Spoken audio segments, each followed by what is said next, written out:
ലാൽകുമാർ, ഈ തിരഞ്ഞെടുപ്പ്, അതായത് ഇപ്പോൾ വന്നിരിക്കുന്ന പേരുകൾ കൃത്യമായ ചില സൂചനകൾ നൽകുന്നില്ലേ?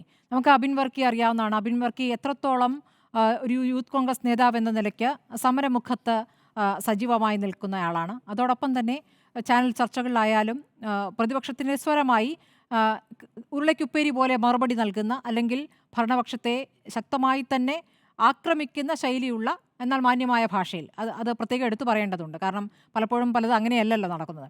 അങ്ങനെ പ്രവർത്തിക്കുന്ന അബിൻ വർക്കി അപ്പോൾ പൊതുവേ സ്വീകാര്യനാണ്. ഈ യൂത്ത് കോൺഗ്രസ് തെരഞ്ഞെടുപ്പിലും അദ്ദേഹം സ്വീകാര്യനായിരുന്നു. ഈ 1,70,000 വോട്ടാണ് അബിൻ വർക്കിക്ക് കിട്ടിയതെന്ന് പറയുമ്പോൾ ഈ യൂത്ത് കോൺഗ്രസ് തെരഞ്ഞെടുപ്പുമായി ബന്ധപ്പെട്ടും ഒരു വിവാദമുണ്ടായിരുന്നു, അങ്ങ് ഓർക്കുന്നുണ്ടാവും. ആ തെരഞ്ഞെടുപ്പിൽ വ്യാജ വോട്ടർ ID ഉപയോഗിച്ചിട്ടുള്ള തെരഞ്ഞെടുപ്പ്, അത് രാഹുൽ മാങ്കൂട്ടത്തിൽ അങ്ങനെ വോട്ട് നേടി എന്നുള്ളൊരു ആരോപണം, അത് കേസ്, അത് അന്വേഷണമൊക്കെ ഒരു ഘട്ടത്തിൽ നിൽക്കുകയാണ്. അത് ആരോപണമല്ല, തെളിഞ്ഞു വരികയാണെങ്കിൽ ഒരുപക്ഷേ യൂത്ത് കോൺഗ്രസ് അധ്യക്ഷനാകേണ്ടിയിരുന്നത് അബിൻ വർക്കിയാണ് എന്നുകൂടി വേണമെങ്കിൽ അനുമാനിക്കാവുന്നതാണ്. അപ്പോൾ അങ്ങനെ നിൽക്കുന്ന ആളെയാണ് നാട് കടത്തുന്നത്.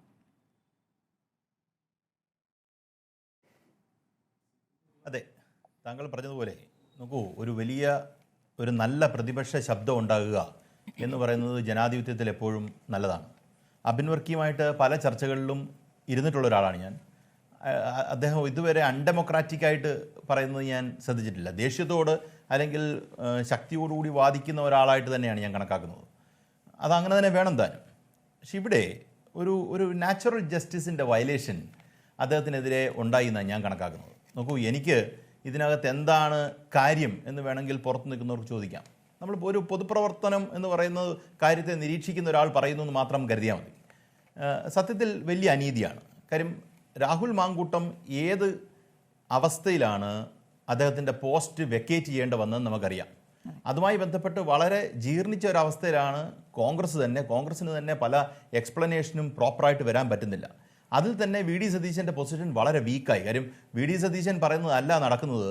അതിന് പകരം യഥാർത്ഥത്തിൽ രാഹുൽ മാങ്കൂട്ടവും അദ്ദേഹത്തിൻ്റെ കൂട്ടത്തിലുള്ള ആൾക്കാർ ഈ അദ്ദേഹത്തിൻ്റെ മൂക്കിന് താഴെ കൂടെ കാണിച്ചുകൊണ്ട് നടക്കുന്ന കാര്യങ്ങൾ നമ്മൾ കാണുന്നതാണ്. അങ്ങനൊരു സിറ്റുവേഷനിൽ കൂടെയാണ് കാര്യങ്ങൾ പോകുന്നത്. അങ്ങനെ ഇരിക്കെ അബിൻ വർക്കിയെ പോലെ വളരെ കോമ്പീറ്റൻ്റ് ആയിട്ട് പെർഫോം ചെയ്തൊരാൾ, നോക്കൂ, കോമ്പീറ്റൻ്റ് ആയിട്ട് പെർഫോം ചെയ്തു എന്ന് പറയുന്നതിനൊരു കാര്യം താങ്കൾ സൂചിപ്പിച്ചതുപോലെ ഈ വ്യാജ കാർഡും വ്യാജ ID എന്നതും നമ്മുടെ മുന്നിലുണ്ട്. അത് കള്ളത്തരമായി നിൽക്കുന്നൊരു കാര്യമല്ല. അതുമായി ബന്ധപ്പെട്ട അന്വേഷണമുണ്ട്. ഇതെന്തിനാണ് ഇലക്ഷൻ കമ്മീഷൻ്റെ പോലത്തെ കാർഡുകൾ എന്തിനാണ് ഇവർ ഉണ്ടാക്കുന്നത്? അത് ഈ പറയുന്ന രാഹുൽ മാങ്കൂട്ടവുമായി ബന്ധപ്പെട്ട് നിൽക്കുന്ന ആൾക്കാരിൽ നിന്ന് അത് പിടിക്കുകയും ചെയ്തിട്ടുണ്ട്, റിക്കവർ ചെയ്യുകയും ചെയ്തിട്ടുണ്ട്.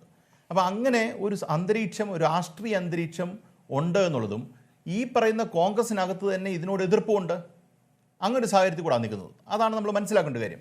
അങ്ങനെ നിൽക്കേ യഥാർത്ഥത്തിൽ ഇങ്ങനെ ഒരു ഡെമോക്രാറ്റിക് എക്സസൈസ് നടന്ന ഒരു കാര്യം. സാധാരണഗതിയിൽ കോൺഗ്രസിനകത്ത് ഡെമോക്രാറ്റിക് എക്സസൈസ് നടക്കാറില്ല. ആരെയിലൊക്കെ ഹൈക്കമാൻഡ് പറയുക അല്ലെങ്കിൽ ലോ കമാൻഡ് പറയുക എന്ന് പറഞ്ഞ ആൾക്കാരെ പ്ലേസ് ചെയ്യുകയാണ് സാധാരണ ചെയ്യുക. അതിന് വ്യത്യസ്തമായി ഈ വ്യാജ ID എന്ന് പറയുന്ന കാര്യം പോട്ടെ, അത് ഗൗരവമുള്ള വിഷയമാണെങ്കിലും ഒരു ഡെമോക്രാറ്റിക് എക്സസൈസ്, ഇലക്ഷൻ എന്ന് പറയുന്നൊരു എക്സസൈസ് നടത്താൻ തുനിഞ്ഞ് അതിൻ്റെ ഒരു റിസൾട്ട് ഉണ്ടായ സ്ഥിതിക്ക് അതിനകത്ത് സെക്കൻഡ് ഇൻ കമാൻഡിനല്ലേ അത് കൊടുക്കേണ്ടത്, ആ പോസ്റ്റ് കൊടുക്കേണ്ടത്? നോക്കൂ, പെർഫോം ചെയ്തൊരാളെ അദ്ദേഹത്തിനെ ഈ രാഷ്ട്രീയ കേരളത്തിൽ നിന്ന് എങ്ങോട്ടോ കൊണ്ടുപോകണം, വാക്കത്തിലേക്ക് വിടുകയാണ് ചെയ്യുന്നത്. അദ്ദേഹം ഒരു ചെറുപ്പക്കാരനാണ്. നോക്കൂ, അദ്ദേഹം സംസാരിക്കാൻ പോകുന്നത് ഈ കേരളത്തിന് വേണ്ടിയിട്ടാണ്. CPM-നെതിരെ സംസാരിക്കുമോ, BJP-ക്കെതിരെ സംസാരിക്കുമോ, അല്ലെങ്കിൽ കോൺഗ്രസിന് അനുകൂലമായിട്ട് സംസാരിക്കുമോ എന്നുള്ളത് മാത്രമല്ല, അദ്ദേഹം നടത്താൻ പോകുന്ന പൊതുപ്രവർത്തനം കേരളത്തിനകത്ത് നിന്ന് ഈ രാഷ്ട്രീയം മെച്ചപ്പെടുത്താനും അങ്ങനെ രീതിയിൽ പെരുമാറേണ്ട ഒരാളാണ് അദ്ദേഹം. അതാണല്ലോ. അങ്ങനെ ഇരിക്കുമ്പോൾ അദ്ദേഹത്തെ ഇനി ഇവിടുന്ന് എങ്ങോട്ടാണ് അത് പറിച്ചു നടാൻ പോകുന്നത്? മണിപ്പൂരിലേക്കോ? പക്ഷേ KPCC പ്രസിഡന്റ് പറയാണ് KCയെ പോലെ താരതമ്യം അങ്ങനെയാണ്. KC പോലെ കേരളത്തിലുമുണ്ട്, ഡൽഹിയിലുമുണ്ട്. കേരളത്തിൽ നിന്ന് പ്രവർത്തിച്ചാൽ മതി, അങ്ങനെ ഡൽഹിയിലെ കാര്യങ്ങൾ കൂടി നോക്കിയാൽ മതി എന്ന രൂപത്തിൽ ഇവിടെ നിന്ന് പ്രവർത്തിക്കാം, ഇവിടെ നിന്ന് പോകേണ്ടതില്ല എന്നാണ് അദ്ദേഹം പറഞ്ഞതിന്റെ സാരമെന്ന് തോന്നുന്നു. ഒറ്റ ചോദ്യമുള്ളൂ. സണ്ണി ജോസഫ് ഇത്ര നാളും എനിക്ക് സണ്ണി ജോസഫിന് ഇഷ്ടമുള്ള ഒരാളാണ്. വളരെ പൊളൈറ്റായിട്ട് വളരെ ജെന്റിലായിട്ട് മറുപടി പറയുന്ന ഒരാളാണ്. പക്ഷേ സണ്ണി ജോസഫ് ഇത്ര കാലമായിട്ട് ഈ രാജ്യത്തിൻ്റെ ഈ നെറ്റ്വർക്കിനകത്ത്, കോൺഗ്രസ് നെറ്റ്വർക്കിനകത്ത് എവിടെ പോയാൽ പ്രവർത്തിച്ചത്? അദ്ദേഹം ഈ പറയുന്ന കണ്ണൂർ ജില്ലയിൽ നിന്ന് ഇപ്പോഴാണ് കണ്ണൂരിൽ നിന്ന് പുറത്തിറങ്ങിയത് ഇപ്പോഴാണ്. അത് വിമർശനമായിട്ട് തന്നെയാണ് ഞാൻ പറയുന്നത്. നോക്കൂ, KPCC അധ്യക്ഷനാക്കിയപ്പം കോൺഗ്രസിനകത്തും പൊതുവെ ഉണ്ടായിരുന്നൊരു വിമർശനം, കണ്ണൂരിൽ മാത്രമായി ലോക്കലായി നിന്നൊരു നേതാവാണ് അദ്ദേഹം എന്നാണ് ഇവിടെ പറഞ്ഞുകൊണ്ടിരുന്ന ഏറ്റവും വലിയ വിമർശനങ്ങളൊന്നും. അത് ഞാനും ഉന്നയിച്ചിട്ടുണ്ട്. അങ്ങനെ നിൽക്കുന്ന ഒരാളാണ് പറയുന്നത് അവിടെ പ്രവർത്തിക്കുക ഇവിടെ പ്രവർത്തിക്കുക. നോക്കൂ, ഒരു ചെറുപ്പക്കാരൻ്റെ കരിയർ ബഡ് അല്ലെങ്കിൽ പൊളിറ്റിക്കൽ കരിയർ ബഡ് ചെയ്യുന്നൊരു പോയിന്റാണ്. ആ ബഡ് ചെയ്യുന്ന പോയിന്റിനകത്ത് നിങ്ങളുടെ രാഷ്ട്രീയ താല്പര്യത്തിന് നോക്കി നിങ്ങളത് കറക്റ്റ് അദ്ദേഹത്തിനെ ഇവിടുന്ന് ഡിസ്പ്ലേസ് ചെയ്ത് വേറൊരിടത്ത് കൊണ്ടുവച്ചേച്ച് അവിടെ പ്രവർത്തിക്കല്ലേ. എവിടെ പ്രവർത്തിക്കാനാ? കെ സി വേണുഗോപാൽ പ്രവർത്തിക്കുന്നു, ഇതും തമ്മിൽ കമ്പാരിസൺ ഇല്ല സ്മൃതി. കാര്യം കെ സി വേണുഗോപാൽ രാഹുൽ ഗാന്ധിയുമായിട്ട് പ്രോക്സിമിറ്റി ഉള്ള ഒരാളാണ്. അവർ തമ്മിൽ നല്ല ബന്ധമുള്ള ഒരാളാണ്. കെ സി വേണുഗോപാൽ എന്താ ചെയ്യേണ്ടതെന്ന് കെ സി വേണുഗോപാലാണ് തീരുമാനിക്കുന്നത്. നോക്കൂ, എന്തൊരു ബാഡ് അനാലജി അത്. സണ്ണി ജോസഫിനെ പോലെ ഒരാളത് അദ്ദേഹം പറയാൻ പാടില്ല. കാര്യം അത് ഞാൻ ഒരുപക്ഷെ സമാധാനിപ്പിക്കാൻ പറഞ്ഞതായിരിക്കാം ശ്രീലാൽകുമാർ. പക്ഷേ അപ്പോഴും അതിൽ പ്രായോഗിക ബുദ്ധിമുട്ടാണ് അബിൻ വർക്കി ചൂണ്ടിക്കാണിക്കുന്നത്. കാരണം അദ്ദേഹം മുൻപ് ദേശീയ തലത്തിൽ പ്രവർത്തിച്ചിട്ടുണ്ട്, NSCയുടെ ദേശീയ സെക്രട്ടറി ആയിരുന്നു. അപ്പോൾ അത് പറയുമ്പോൾ 15 ദിവസമെങ്കിലും അവിടെ പ്രവർത്തിക്കണം. ഈ 15 ദിവസം പ്രവർത്തിക്കുമ്പോൾ ഇവിടെ ടിക്കറ്റ് ഒന്നും എടുത്ത് അങ്ങോട്ട് വിടില്ല. സ്വന്തം നിലയ്ക്ക് ഫ്ലൈറ്റ് ടിക്കറ്റ് എടുത്ത് അങ്ങോട്ട് പോകണം, തിരിച്ചു വരണം. അപ്പോൾ കയ്യിൽ നിന്ന് പൈസ ചെലവുമാണ്, സാമ്പത്തിക പ്രശ്നം കൂടിയുണ്ട് അതിൽ. അതുകൂടിയാണ് ഇന്നത്തെ വാർത്താ സമ്മേളനത്തിൽ പറഞ്ഞത്. നോക്കൂ, ഇവിടെ സംഭവിക്കാൻ വന്നൊരു കാര്യം ഞാൻ പറയാം. നോക്കൂ, നമ്മുടെ നാട്ടിലെ പൊതുപ്രവർത്തനത്തിനകത്ത് ഞാൻ എതിർത്ത് പറയുമെങ്കിൽ പോലും മാധ്യമങ്ങൾക്ക് വലിയ റോളുണ്ട്. മാധ്യമങ്ങളിലെ പൊളിറ്റിക്കൽ ഡിബേറ്റുകൾ വലിയ റോളുണ്ട്. ലാൽകുമാർ എന്ന് പറയുന്ന ആൾക്കാരെ 4 പേര് അറിയുന്നത് എങ്ങനെയാണ്? ഈ ചാനൽ ഡിബേറ്റ്സ് വന്നിരുന്നാണ് അറിയുന്നത്. ഇവിടെ ഓരോരുത്തർ കൂടുതലും അങ്ങനെ തന്നെയാണ് അല്ലേ? മാധ്യമ പ്രവർത്തകരാണെങ്കിലും അല്ലാത്തവരാണെങ്കിലും ചാനൽ സ്പേസ് എന്ന് പറയുന്നത് ഒരു വലിയ കാര്യമായിട്ട് മാറി.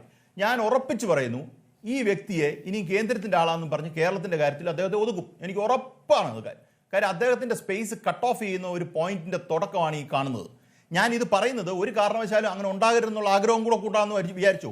ഇവരുടെ ഉള്ളിൽ ഞാനൊരു ഡിറ്ററൻസ് ക്രിയേറ്റ് ചെയ്യാൻ തന്നെ ശ്രമിക്കുകയെന്ന് വിചാരിച്ചു. കാര്യം ഈ പറയുന്ന ഒരു അനീതി, ഒരു വൃത്തികേട്, അത് ഇനിയും വരുന്ന ദിവസങ്ങളിൽ കാണാൻ സാധ്യതയുണ്ട്. ആ ചെറുപ്പക്കാരൻ അങ്ങനെ സംഭവിക്കരുതെന്നുള്ള ആഗ്രഹത്തിൽ തന്നെയാണ് പറയുന്നത്. നോക്കൂ, ഞാനിപ്പോൾ സംസാരിക്കുന്ന ഒരു CPM ലൈനിലല്ല സംസാരിക്കുന്നത്. ഞാൻ സാധാരണ ഒരു ആൾ സംസാരിക്കുന്നതല്ല സംസാരിക്കുന്നത്. എനിക്ക് തോന്നുന്നു കേൾക്കുന്ന ആൾക്കാർക്ക് അത് മനസ്സിലാവുമെന്നാണ് വിചാരിക്കുന്നത്.